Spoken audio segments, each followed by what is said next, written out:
pues es un privilegio poder estar aquí con vosotros. Os traigo saludos de toda la comunidad bautista de Madrid y, por supuesto, pues es un privilegio porque a muchos de vosotros os conozco. Hemos pasado muchos domingos juntos, así que me siento muy privilegiada de poder estar otra vez aquí en medio vuestro. Os voy a traer hoy la palabra y luego después hablaremos un poco de la comunidad bautista de Madrid. Seguramente si yo os preguntase qué es una ONG, seguramente la mayoría de los que estamos aquí sabríamos lo que es, o por lo menos sabríamos algo, ¿verdad?, de lo que es una ONG. Su significado literal es organización no gubernamental. Se trata de entidades de iniciativa social y fines humanitarios que son independientes de la administración pública y que no tienen afán lucrativo. Estas instituciones tienen un amplio espectro de ayuda, tanto a nivel local como a nivel internacional. Cuando surge un desastre en el mundo es cuando se empiezan a mover conciencias sobre las necesidades y falta de acceso a servicios básicos que tienen miles de personas hoy. A veces se necesita ver de cerca una catástrofe para hacerse una idea del estado en el que quedan muchas familias. El hambre, la falta de un hogar digno y el no tener oportunidades para salir de una situación de pobreza extrema pueden parecernos algo lejanos, pero son situaciones que se dan a diario en muchos lugares del mundo. Todos los días, miles de personas tienen que buscarse la vida para llevarse un trozo de pan a la boca, para acceder al agua potable, para poder asistir al colegio. El personal de una ONG puede ser profesional o voluntario. Ambos son imprescindibles para el buen funcionamiento de la misma. Se calcula que hay como 10 millones de ONGs hoy en el mundo. Nos ha tocado vivir en una sociedad que piensa que es la número uno en todo. También incluso piensan que nosotros hemos inventado la solidaridad. Pero todos sabemos que la solidaridad no se ha inventado en este siglo, ¿verdad? Y que probablemente esa solidaridad nace con el mismo hombre. Como dijo el Coelet o el predicador, no hay nada nuevo bajo el sol. En el Nuevo Testamento vemos como Pablo fundó precisamente una de esas ONGs, por supuesto no con ese nombre, que hoy tienen tanta popularidad. Os invito a leer en 2 de Corintios 8, el capítulo 8 de 2 de Corintios. Voy a leerlo en la versión de la palabra, aunque luego haré referencia a ella dentro de nuestra Reina y Valera 60, que es la que más amamos, ¿verdad? Pero quiero leeros en esta primera lectura, quiero hacerlo en la palabra, la versión de la palabra. 2 de Corintios 8, por si me queréis seguir. Dice así: queremos, hermanos, que tengáis información sobre la colecta que por inspiración de Dios ha tenido lugar en las iglesias de Macedonia. Porque a pesar de las muchas tribulaciones que han soportado, su alegría es tanta que han convertido su extrema pobreza en derroche de generosidad.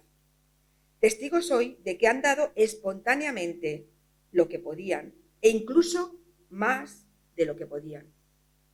Con la mayor insistencia nos rogaban que les permitiéramos colaborar en la colecta y en la ayuda a los hermanos. Y más allá de nuestras expectativas, ellos mismos se ofrecieron a sí mismos, primero al Señor y luego a nosotros, ya que esta era la voluntad de Dios. En vista de ello, hemos pedido a Tito que lleve a feliz término entre vosotros esa colecta, ya que él la comenzó. Destacáis en todo, en fe, en elocuencia, en conocimiento, en entusiasmo y en el cariño que nos profesáis. Pues a ver si destacáis también en lo que se refiere a la colecta. No se trata en ninguna imposición, sino que a la vista del entusiasmo de los demás, quiero comprobar la autenticidad de vuestro amor. Ya conocéis cuál fue la generosidad de nuestro Señor Jesucristo. Siendo rico como era, se hizo pobre por vosotros, para enriqueceros con su pobreza. Y es mi opinión al respecto que si el año pasado tomasteis la iniciativa no solo para realizar la colecta, sino incluso para proyectarla, la llevéis ahora a feliz término. Así, vuestro entusiasmo al proyectarla se corresponderá con su realización práctica, de acuerdo con las posibilidades de cada uno. Si la disposición es buena, a nadie se le pide imposibles. Lo que dé es bien recibido, porque tampoco se trata de que vosotros paséis estrecheces para que otros vivan holgadamente. Se trata de atenerse a un criterio de equidad. Que en este momento vuestra abundancia remedie su necesidad, para que su abundancia remedie en su día vuestra necesidad. De este modo reinará la igualdad. Como dice la Escritura, a quien recogió mucho no le sobraba, y a quien recogía poco tampoco le faltaba. Doy gracias a Dios por haber hecho que Tito comparta mi preocupación por vosotros. Apenas recibió la invitación, le faltó tiempo para ponerse espontáneamente en camino hacia vosotros. Con él envío a ese hermano a quien todas las iglesias alaban por su servicio al anuncio del mensaje evangélico. Es más, ha sido incluso designado por las propias iglesias para que me acompañe a llevar esta colecta, de cuya administración me he hecho cargo para gloria del Señor y en prueba de mi buena disposición. Evito así toda posible crítica que pudiera ocasionarme la administración de tan crecida suma, ya que quiero hacer las cosas con toda honradez, no solo a los ojos de Dios, sino también a los ojos de la gente. Envío también con ellos a otro hermano nuestro, cuya solicitud he tenido ocasión de comprobar muchas veces y en diversas circunstancias. Ahora incluso se muestra mucho más solícito al fiarse plenamente de vosotros. Tito, ya sabéis, es compañero mío y colabora conmigo en favor vuestro. Los otros hermanos nuestros son delegados de las iglesias y gloria de Cristo. Así que dadles pruebas de vuestro amor y de que tengo razón para estar orgulloso de vosotros en las demás iglesias. Pues hasta aquí la palabra del Señor.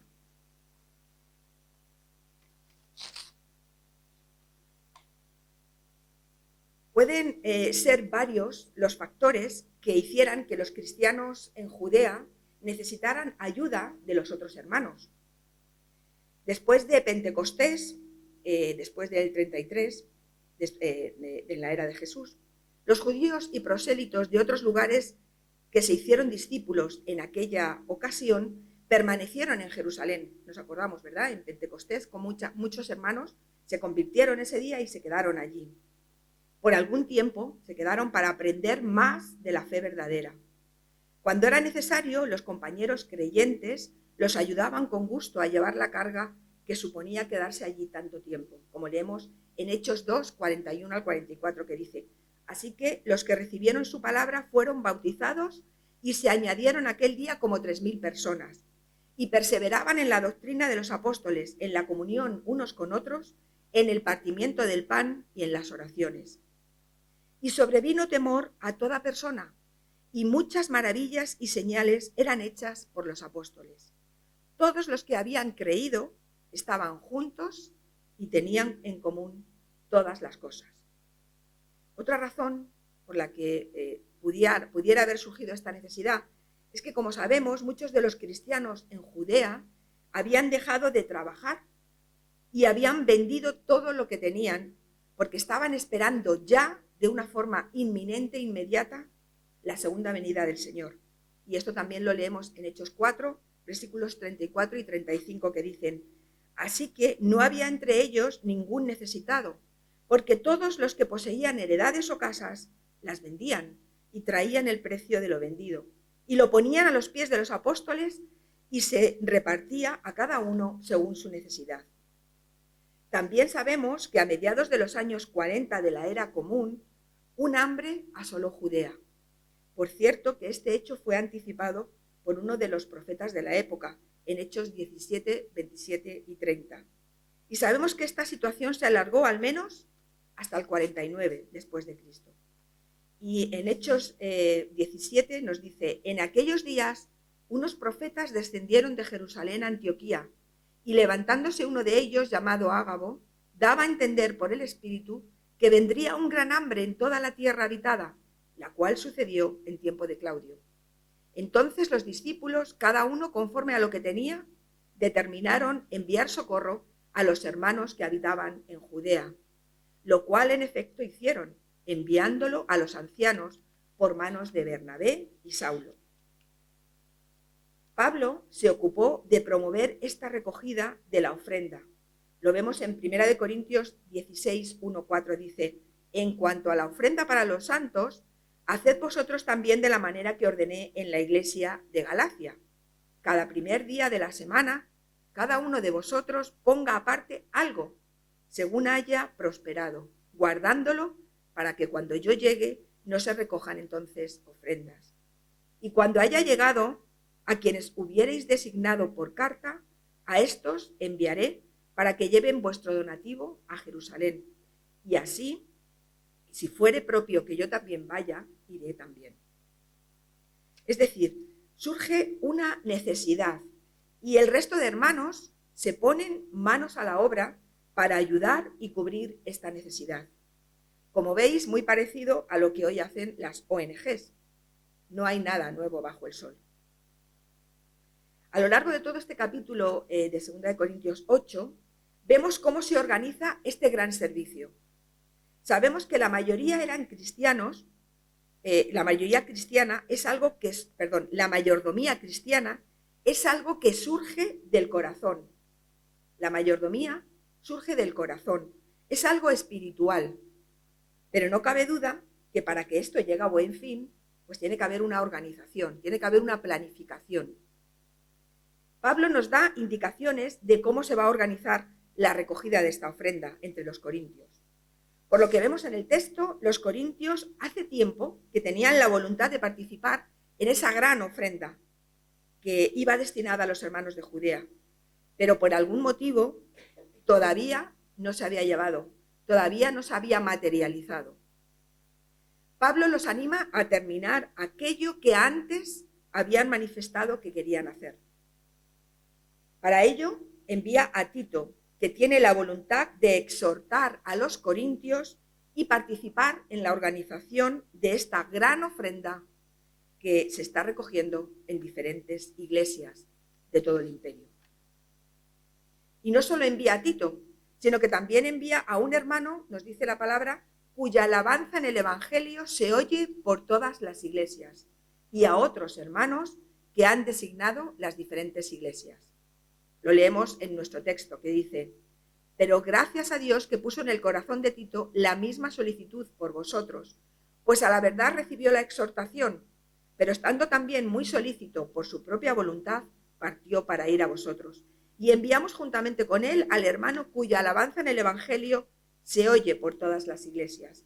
Y no solo esto, sino que también fue designado por las iglesias como compañero de nuestra peregrinación para llevar este donativo que es administrado por nosotros para la gloria del Señor mismo y para demostrar vuestra buena voluntad. Enviamos también con ellos a nuestro hermano cuya diligencia hemos comprobado repetidas veces en muchas cosas y ahora mucho más diligente por la mucha confianza que tiene en vosotros. En cuanto a Tito, es mi compañero y colaborador para con vosotros, y en cuanto a nuestros hermanos, son mensajeros de las iglesias y gloria de Cristo. Mostrad, pues, para con ellos, ante las iglesias, la prueba de vuestro amor y de nuestro gloriarnos respecto de vosotros. En estos versículos, Pablo nos nombra por su nombre a Tito. No sabemos si porque Tito era conocido de forma personal por los corintios y los otros hermanos no. Pero ese detalle no tiene demasiada importancia, ¿verdad? Lo que realmente tiene importancia es que detrás de esta ofrenda hay una gran organización, un gran equipo que tiene una importantísima tarea de mostrar la comunión práctica entre los cristianos. Un equipo que goza del reconocimiento de los hermanos, que trabaja en el servicio al Señor y que asume una gran responsabilidad, según nos dicen los versículos 20 y 21, dice, evitando que nadie nos censure, dice Pablo, en cuanto a esta ofrenda abundante que administramos, procurando hacer las cosas honradamente, no solamente delante del Señor, sino también delante de los hombres. Tienen entre manos una abundante ofrenda, la cual tienen que administrar con honradez delante del Señor y también delante de los hombres. Tarea nada fácil, porque solo Dios sabe lo que hay en nuestros corazones y no siempre podemos demostrarlo a los hombres, ¿verdad?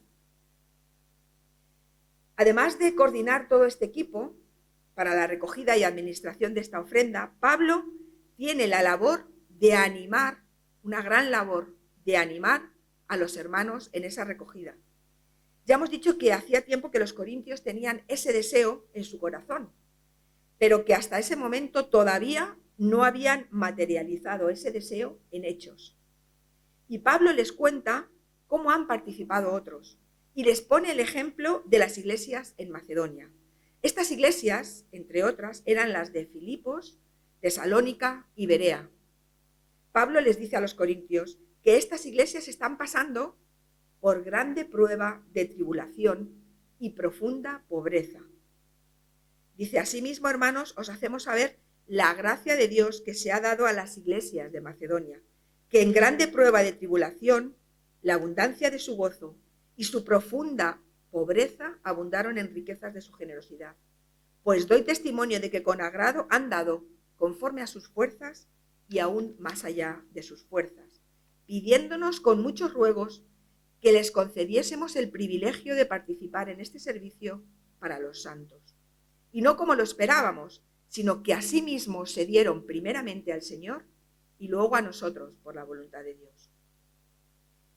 Pero esta situación de los macedonios, lejos de impedirles el dar, lo que provoca es el estimularlos para dar, a dar con generosidad, una generosidad que provoca en Pablo un gran gozo. Por las palabras que se usan en estos versículos, podríamos decir que estas iglesias se encontraban casi en la miseria. Pero esto no les había impedido dar con generosidad para ayudar a otros, para ayudar a sus hermanos en Judea. Y Pablo cuenta esta experiencia que sin duda ha impactado primeramente en él, para animar a los corintios que no están pasando por ninguna estrechez económica, y les anima a materializar ese deseo que sin duda Dios puso en sus corazones. Seguramente a muchos nos recuerde estos versículos el pasaje de la viuda, que apenas dio unos céntimos, pero que había dado con tremenda generosidad, porque dio todo lo que tenía. Todos podemos dar con generosidad. No se trata de cuánto damos, sino de cómo lo damos. Porque si primero nos dice el versículo 12, porque si primero hay la voluntad dispuesta, será acepta según lo que uno tiene, no según lo que no tiene. Y en los versículos del 13 al 15, Pablo sigue dando muestras de su elocuencia y de cómo bien amueblada tiene la cabeza y sobre todo el corazón. Dice, porque no digo esto para que haya para otros holgura y para vosotros estrechez, sino para que en este tiempo, con igualdad, la abundancia vuestra supla la escasez de ellos, para que también la abundancia de ellos supla la necesidad vuestra, para que haya igualdad. Como está escrito, el que recogió mucho no tuvo más, y el que poco no tuvo menos. El Señor nos pide que demos con generosidad y con alegría de corazón, y nunca nos pide que demos lo que no tenemos. Solo tenemos que dar lo que tenemos: nuestro dinero, nuestro tiempo, nuestras capacidades. En estos momentos los corintios estaban gozando de buena salud económica, pero todos sabemos que la vida da muchas vueltas y nunca sabemos si mañana vamos a ser nosotros los que vamos a necesitar de esa solidaridad, de esa comunión práctica de nuestros hermanos. Sea cual sea tu situación, puedes dar al Señor tu ofrenda. Sea cual sea tu situación, puedes ayudar a otros a salir de ese bache. Y tenemos que hacerlo con amor, sabiendo que quizás mañana seamos nosotros los que necesitemos de esa solidaridad de los demás. Y el equilibrio que Pablo quiere mostrar con estas palabras es muy bonito. Les hace referencia al éxodo del pueblo de Dios. Hace referencia a aquella maravillosa experiencia que el pueblo tuvo con la provisión de Dios cuando el Señor les envió el maná para que no se murieran de hambre durante su peregrinación de 40 años por el desierto. Éxodo 16, 18 dice: y lo medían por gomer este maná, y no sobró al que había recogido mucho, ni faltó al que había recogido poco. Cada uno recogió conforme a lo que había de comer. Cada uno tenía que recoger lo que necesitaba, ni más ni menos, lo suficiente para pasar el día. Pero no tenían que recoger de más tampoco, porque sabemos que si cogían de más, todo aquello que sobraba se pudría. Dios estableció ese equilibrio santo, para que las familias recogieran según el número de miembros que las formaban, para que recogieran según su necesidad y solo para cubrir el sostén de un día. Y así, de esa forma, mostrar plena confianza en la provisión del Señor. Y estos ejemplos que trae Pablo a la memoria de los corintios no son suficientes. Pablo les hace recordar el ejemplo por excelencia, porque no hay un acto de mayor y genuina generosidad que Jesús mismo. ¿Conocéis a alguien con más generosidad y que haya dado tanto y tanto? No solo descendió de su gloria para encarnarse en un hombre, no solo vivió como uno más, soportando todas las vicisitudes de la vida, no solo nos dio ejemplo de cómo debemos de vivir cada circunstancia de la vida, es que además ocupó el lugar que a ti y a mí nos correspondía en aquella cruz. Filipenses 2, del 5 al 11 nos dice: haya pues en vosotros este sentir que hubo también en Cristo Jesús, el cual, siendo en forma de Dios, no estimó el ser igual a Dios como cosa a que aferrarse, sino que se despojó a sí mismo, tomando forma de siervo, hecho semejante a los hombres, y estando en la condición de hombre, se humilló a sí mismo, haciéndose obediente hasta la muerte y muerte de cruz. Por lo cual Dios también lo exaltó hasta lo sumo y le dio un nombre que es sobre todo nombre, para que en el nombre de Jesús se doble toda rodilla de los que están en los cielos y en la tierra y debajo de la tierra, y toda lengua confiese que Jesucristo es el Señor, para gloria de Dios Padre.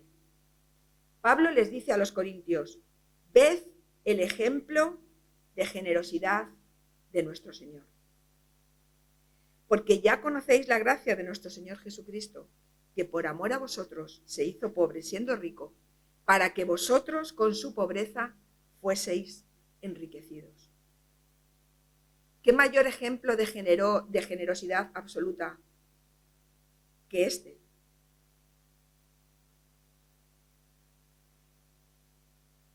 Por decisión premeditada, Dios en Cristo Jesús tomó una vez por todas la decisión de encarnarse y se hizo pobre. El descenso de Dios en Cristo, tomando las limitaciones de un ser humano, fue un autodespojamiento grandísimo de parte de Dios en pro de la redención de los seres humanos. Con estas palabras lo expresa un teólogo. Hemos visto cómo Pablo, frente a una gran necesidad, planificó y promovió la recogida de esta abundante ofrenda para socorrer a los cristianos de Judea. Hemos visto cómo en este capítulo Pablo da muestras de una pensada organización en cada detalle, y además cómo anima a los corintios por medio del ejemplo de los macedonios y sobre todo del ejemplo de nuestro Señor Jesucristo. La gran diferencia entre las ONGs que tanto han proliferado y esta recogida de la ofrenda organizada por el apóstol Pablo es, sin duda, la acción del Espíritu Santo. Lo que mueve realmente a un cristiano a amar a su prójimo en forma de dávida es el Espíritu Santo. No son nuestras fuerzas, no son nuestras capacidades o incluso tampoco nuestras propias limitaciones. Es el Espíritu Santo obrando a través nuestro. He titulado este mensaje Dar con generosidad. Y no solo dar se refiere a dinero, también se refiere a tiempos, a recursos, a capacidades. Y esto me hace pensar precisamente en nuestra CBM, nuestra Comunidad Bautista de Madrid. Porque una de las razones de ser de esta asociación de iglesias, a la que vosotros, por cierto, pertenecéis, es dar, suplir, ayudar. Como quizás algunos sabréis, esta asociación de iglesias es la parte regional de la UEB, la Unión Evangélica Bautista de España, que es una organización mucho más grande que reúne a muchas iglesias de toda España y que divide precisamente para ser más efectiva y para llegar a más gente, lo divide en partes territoriales. Y nosotros somos, la Comunidad Bautista de Madrid, es esa parte territorial que comprende la Comunidad Bautista de Madrid y algunas también de Castilla y León o Castilla-La Mancha, porque ni Castilla-La Mancha ni Castilla-León tienen su propia representación dentro de la UEB. Cuando nace la Comunidad Bautista de Madrid, nace con el propósito de unir fuerzas y llegar allí donde una iglesia sola probablemente no pueda llegar nunca. Y nace con la intención de cumplir el mandato de Mateo 28, 19 y 20, que dice: por tanto, yendo, yo cambio el verbo, que se puede perfectamente, la traducción del griego al castellano es mucho más efectiva poniendo yendo que por tanto ir, porque normalmente en la Reina Valera pone ir, ¿vale? Pero este es yendo, es decir, mientras vamos, por tanto, mientras vamos avanzando, haced discípulos a todas las naciones, bautizándolos en el nombre del Padre y del Hijo y del Espíritu Santo, enseñándoles que guarden todas las cosas que os he mandado. Y he aquí, yo estoy con vosotros todos los días hasta el fin del mundo. Amén. Este es el propósito de la Comunidad Bautista de Madrid, el alcanzar a todos aquellos que todavía no han sido alcanzados. Y ese propósito no solo es de los misioneros o pastores, ese propósito es para cada uno de los cristianos. Todos tenemos esa responsabilidad de ir conforme vamos viviendo, dando testimonio y siendo luz allí donde el Señor nos ponga. Bueno, pues para lograr este objetivo, la Comunidad Bautista de Madrid en estos momentos cuenta con 5 pilares, que serían el Ministerio de Evangelización, el Ministerio de Educación, el Ministerio de Obra Social, el Ministerio de Jóvenes y el Ministerio de Mujeres. Esos serían los 5 pilares que luego, sustentados por la Junta Directiva, que está formada por, en este caso, una presidenta, vicepresidente, secretario, tesorero y representante territorial, esas 10 personas, pues son las que sustentarían, ¿verdad?, esta Comunidad Bautista de Madrid. Y estamos ahí precisamente, la Junta Directiva, para que estos objetivos que se supone que desarrollan nuestros ministerios, pues se cumplan. Y como entendemos precisamente que todo esto es del Espíritu Santo, os rogamos a vosotros, como miembros de esa y parte de esa comunidad, que oréis por nosotros, para que el Señor nos dé sabiduría y discernimiento en todo lo que hagamos, en todo lo que proyectemos, en todo lo que realicemos. Y por supuesto, nos ponemos a vuestra disposición para todo lo que necesitéis, porque para eso estamos, para suplir las necesidades los unos de los otros. Unas veces las necesidades estarán en una iglesia, otras veces las necesidades estarán en otra. Para eso estamos, para ayudarnos y para hacer esa comunión práctica entre nosotros. Pues que el Señor os guarde, os bendiga y, como os digo, un privilegio y una alegría haber podido estar hoy aquí entre vosotros.